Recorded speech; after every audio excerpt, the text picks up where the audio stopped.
everybody. Happy New Year. I'm Rick Fulbaum, and welcome to a brand new hour inside America's news headquarters. Great to have you with us. I'm Jamie Colby, and topping the news this hour. Well, there are questions about security failures and intelligence lapses in the failed terror attack. It's now a top priority in Washington. Lawmakers have already called for congressional hearings when they get back to work next week, and there's already been partisan finger-pointing on how to keep America safe. So what happens to the other big political hot topic? Remember health care? Will it take a back seat when Congress returns from break? Now for a look at the new political priorities when Congress convenes are Dave Winston, a GOP pollster and former advisor to the House Republican Conference, and Richard Socarides, former advisor to President Clinton. It's great to have both of you here. Thanks for joining us. Hi, Jamie. Glad to be here. Well, I'm very curious, Dave. Let me ask you first about health care and where it stands at this point when everyone comes back to work. Is it terror, terror, terror, and prevention? Is that what America wants?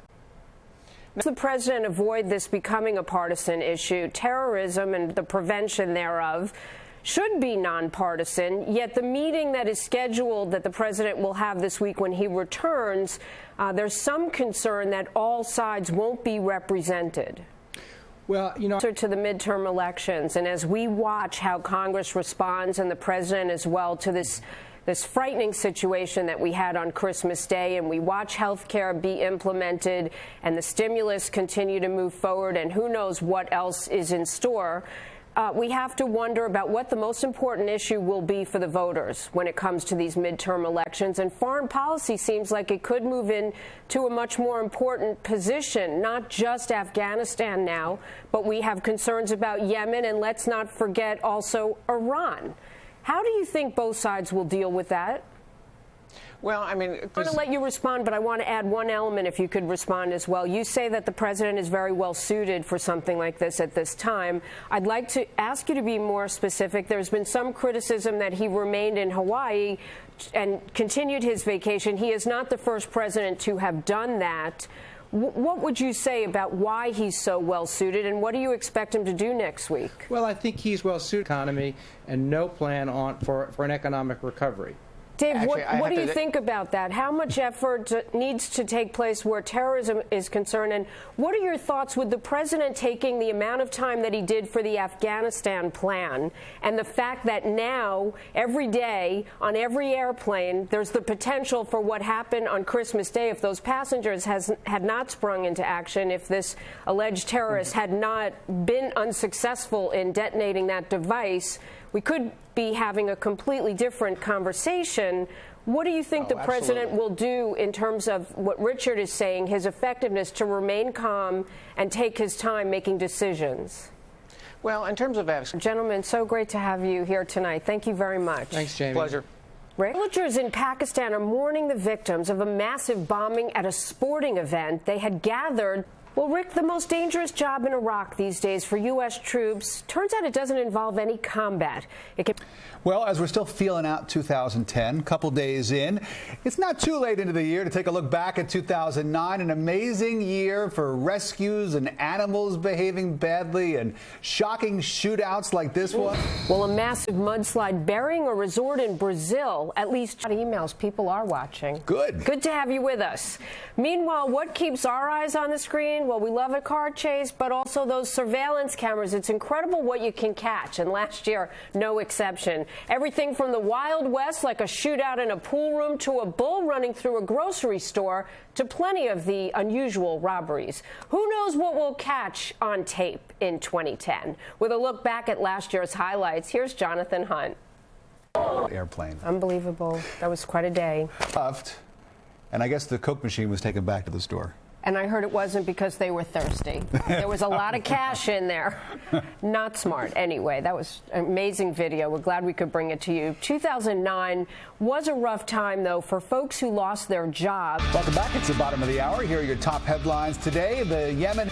President Obama and the first family are in the final stretch of their holiday vacation in Hawaii, and despite the relaxing tropical backdrop, the president's stay has been filled with its share of tense moments, most notably the attempted bombing of a U.S.-bound passenger jet. Steve Centani live in Honolulu with more. Steve, good to see you. Happy New Year. The president. Happy New Year. Thank you so much. The president's stay doesn't appear to have been as relaxing as he was hoping. What has he been up to specifically, and how much time has he had to spend on this terror scare of Christmas Day? Does that change anything on its face, just making that statement? The president visits a specific location, and we know he has a very close relationship to Hawaii. The tourist officials there, I'm sure, hope other people, and I have to tell you, the picture behind you right now is looking really good. It is freezing here, Steve. So what are they planning to do? Beautiful here. Yeah, I know. Yeah. They'll try to capitalize on it. Oh, All right. I'm sorry. No Jamie. worries, Steve. Good and safe travels back. Thank you. You too. Speaking of some tough economic times, story time for many of the nation's public libraries. There are budget cuts, and it's forcing some cities and towns to shut down their libraries at a time when communities depend on them for so much more than books. Is live in Los Angeles. Casey, first, people might react, libraries, everybody does everything on their computer, but a lot of people don't have computers, right? They have to go to the library in order to get access. Yep. Casey Stiegel, thanks so much. Great story. Rick? When we come back, does the White House need to rethink troop deployment? President Obama saying today the U.S. will work closer with Yemen to fight al-Qaeda there. All of this coming after news that the would-be Christmas Day bomber had received training, equipment, and orders from the terrorist affiliate there. Joining me now, Fox News military analyst and retired U.S. Marines Lieutenant Colonel Bill Cowan. Good to see you. Thanks so much for being with us. Nice to be with you, Jamie.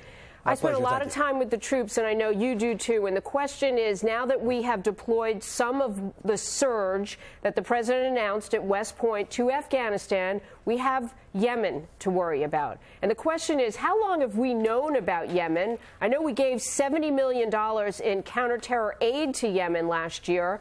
Have we paid proper attention? And how much of a focus do we need to put on it when we know we're still sending a lot of troops to Afghanistan? Too, and we know a lot of money will go to the economy and also to health care. We've got to give our troops what we need. We've got to get them where they need to be. And it seems like al-Qaeda just moves from one place to another. And my question to you is, how does the president best assure the American people that they are safe? It is a tough decision, I know. Terribly. You brought up the Gitmo detainees, and there's people that believe on both sides of this, yes, they should be released and it should be closed, and some say don't send the ones that go back to Yemen. There's some experience now when they go back that they do join potential al-Qaeda leadership. So the question is, what is this repatriation process where they leave Guantanamo and even the Saudis come in and help them to repatriate? That is the goal. Does it work? Well, 14% up, killing Americans because he went back to the battlefields. Whose fault is it? Lieutenant Colonel Bill Cowan, thank you so much. Much more on that, I'm sure, this week. Everyone should keep it on Fox. Thank you. Thanks, Jamie. Well, for all of those of you out there who have made a resolution. I'm sorry I have to be the one to ask, but be honest, did you splurge on the goodies a little too much over the holidays? That's a guilty laughter right there. All the cookies, the candy, the turkey, the ham, the champagne, even the eggnog. No worries, because if you're looking to get back into shape now that January's here, Consumer Reports is here to help. Thanks for coming in, Tricia. You know, and this is great stuff because we said you don't even have to leave your house. There is literally What do you do with these little hand weights? There's lots of things you can get. I'll demo. Don't They you do think? match your Because outfit. Did you know? These are 3 a minute pounders. not working out is a minute wasted. Look how easy it is, Rick. I'm stronger, I'm thinner, and I can have a big cheeseburger. No, I wouldn't do that. And it looks great with the blue. Totally.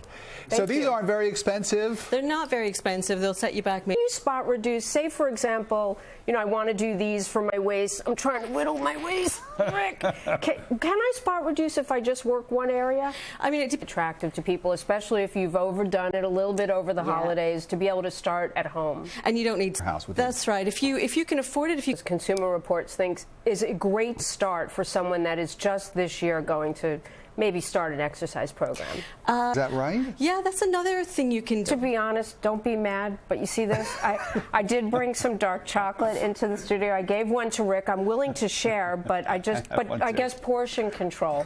Well, that. Well, check out the new issue of Q. Nice to meet you too. This is great.